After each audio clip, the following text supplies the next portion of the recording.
Hey there, folks. My name is Matt Baylis. I'm a product marketing manager here for Cove, and today I'm going to walk you through the Cove 25.12 release notes. So starting off in the management console on the main backup dashboard, we've added a new enhanced donut chart that provides clear visibility into high-frequency backup sessions. So think of backups that have completed less than 4 hours ago and those that have completed less than 1 hour ago. This is going to help you quickly identify workloads that have been configured for these frequent backup sessions and help you and your team proactively manage backup performance for those critical workloads. Moving further along the management console to the reporting tab, we've made some enhancements to the executive summary report, which has been in public preview for quite some time now. So as of this release, users can now generate reports for multiple end customers or office sites at once, all within a single streamlined workflow. This enhancement really simplifies operations for those of you that are managing large portfolios by eliminating the repetitive or manual tasks often associated with individual report creation. Moving further along the management console to our anomaly detection story, we're very happy to announce that critical configuration changes has entered public preview in Cove 25.12, making it available for all users.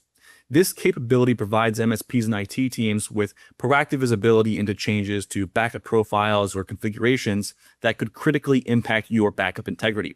So what you can do as a user is you can set up alerts that will help you quickly identify potential malicious activity so that you can remediate issues before data loss occurs. And last but not least, within the management console, we have increased the active session duration in Cove from 8 hours to 10 hours, allowing users to stay logged longer without any interruptions in their activity.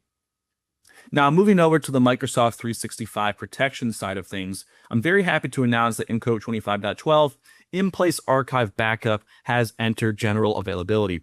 This extends your Microsoft Exchange protection to your archived mailboxes, enabling backup and restores of those archived emails alongside the primary mailbox for comprehensive data protection and compliance. As a part of GA, the following improvements have been made. We have improved the stability and reliability of the backup and restore operations, and we have added a new M365 in-place archive backup column to the default Microsoft 365 backup dashboard for easy visibility and fast onboarding. The second part of our Microsoft 365 protection enhancements today is that we are happy to announce group-based data protection has entered public preview. So what this does is it lets you use Microsoft Entra ID security groups to define which groups of users are protected in Cove instead of manually selecting them one by one. This is going to help you quickly protect the right organizational units, think employees versus contractors or teachers versus students, without protecting or paying for the whole tenant. Again, this enters public preview in 25.12, and it will be rolled out gradually to all production environments over the following month. Moving over to the continuity side of things, we have added the ability to specify a virtual machine name when performing a one-time restore to Hyper-V, including the option to restore into an existing VM.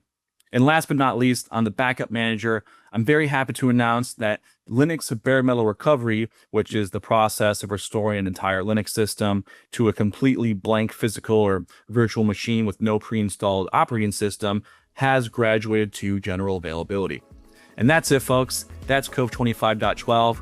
Thank you for an amazing 2025. We look forward to your partnership in 2026, and I'll see you next time.